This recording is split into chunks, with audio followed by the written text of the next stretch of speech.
Okay, I'll start this off by saying I'm not 100% certain this is something paranormal, given I do believe in it, but my boyfriend does not. He has logical explanations for everything, and to see him not have one is truly rare. It happened last night around 10 p.m. We were laying in the bed and he went to sleep before me and had been asleep for maybe 15 minutes before he kind of turns his head, eyes half open, and asks me a simple question out of nowhere. "Is it darker in here?" Confused, I brush it off as nothing. It was late and our room was usually always illuminated by some faint light. I eventually used the bathroom and went to bed as well, but soon noticed he was right about the room. It was darker than it usually is. I mentioned he was right about it, and flicked on a small light as I crawled into bed, and struggled to fall asleep for a while. I just had a really bad feeling, like those kinds that are buried so deep you can't shake them off. Now, here we are, the next day. He asked me what I mentioned during the night about him being right. Apparently he remembered my response, but didn't remember his question, which I had. That was weird. Even stranger was the shared feelings we had that we both dreamt it and it didn't really happen. Which validated to us at least that it did. But what freaks me out the most was that he, a firm skeptic in anything unexplainable, admitted to me openly that he struggled to sleep last night because he had this overwhelming feeling someone, or something, was watching both of us. That still unnerves me even now.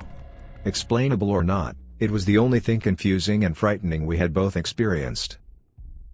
So about 2 months ago, I got hired to work in a gas station, or convenience store, same thing to me.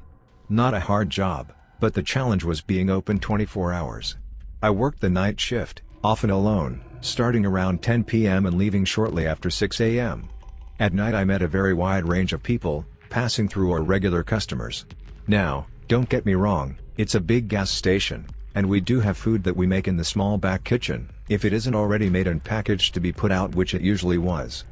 I start to prepare the breakfast foods around 3 a.m., because we had a morning rush of people around 4:30, every day like clockwork. I don't usually get all superstitious about the certain times of night, and preparing breakfast foods this early had become a routine by this point. But I remember this whole night just feeling off. I don't know why, but routine didn't feel, well, routine. Anyway, I get things ready and prepped for breakfast, seeing as I had no one in the gas station. We kept anything already made or packaged in the freezer, just before all the cold beverage crates. This store is completely metal, with a handle on the outside and a push button inside to get out. This freezer is also isolated in the back, so I'm unaware of anything going on outside of it. When you open the door, it's a clear path where it swings open, and it will stay open for the most part. If it does close, it doesn't close fully, leaving a decent gap open, which was also normal. To actually close it you have to push on it from the outside or pull it from the inside.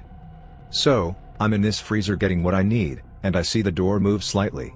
No biggie, as I didn't prop it open or anything. In a matter of seconds after turning back to my task, this huge door slammed shut. And I mean with a massive force. It was like someone threw their whole body against this door. I couldn't even slam it if I tried to.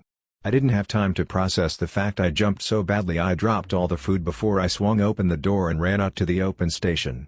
My immediate thought was that someone had come in, walked into the back office, like with bad intentions, and saw I was in the freezer. When I told my coworker that morning, we checked the cameras that are scattered around the station, and matched the time it happened because we don't have one that points at the freezer door. She could tell I wasn't joking because I was still visibly shaken up. Sure enough, aside from me, the place was completely void of people. I was scared so badly I stopped doing night shifts at that location, and have since been transferred to a smaller gas station that closes at midnight. I can't explain what happened that night, but I haven't been the same about working alone. Growing up, and even to this day, I have had multiple experiences, which I would always classify as paranormal or unexplainable. One of the scariest, though, happened in broad daylight. I was home alone with our family dog when I heard my name get called from down the hallway, just out of my view. Even more compelling was that it wasn't just me who heard it, as our dog also perked his head up and started growling in that direction. Whatever it was had him on edge, and scared me enough to wait outside for 4 hours until my mother came home from work. I could never fully explain the fear I experienced that day. I had never thought about it before until I was recently in touch with Aunt, and at first I didn't believe her. When I have chances to visit after some time away, we often talk about the good times when I was younger, and how much has changed since. But it was odd when I mentioned a young boy I used to play games with in the yard.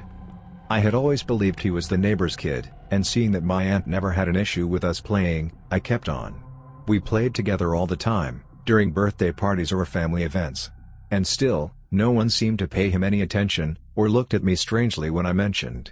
In my eyes throughout the years, he never seemed to change either. I just always brushed it off. This lasted until I was about 12, and I never saw him after. As I mentioned his name to my aunt during my recent visit, she looked a bit surprised and simply said, "The neighbor's child?" I got chills and assured her that must have been who it was, and she just laughed it off nervously. I was confused as hell from her reaction and asked more about him, and when she sat down she said it was impossible. She doesn't believe in the paranormal at all. I asked why and she simply stated, "He passed away." She said he got sick when he was about 8 and died from the illness in the house next door.